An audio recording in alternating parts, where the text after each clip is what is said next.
If you're struggling on how to make a resume, I can tell you how to make a resume here easily. If you have this tab open already, you can go here, press this, and then you can select from the template.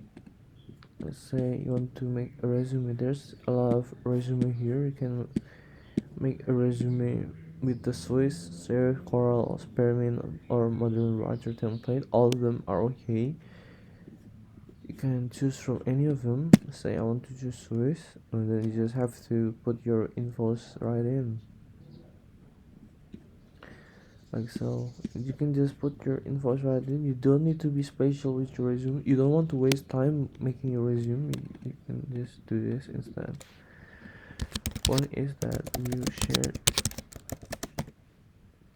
The point is just that you um give them what they want, what they want to know about you. That is all the point of making a resume.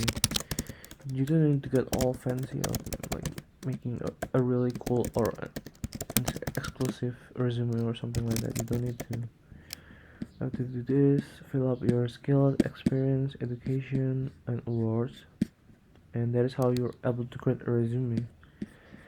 Then if you want to print, you can download this as docs or PDF, or you can also share it directly to others or publish it to web. You can also email this file instantly from the Google Docs if you want. And that is how you're able to make a resume.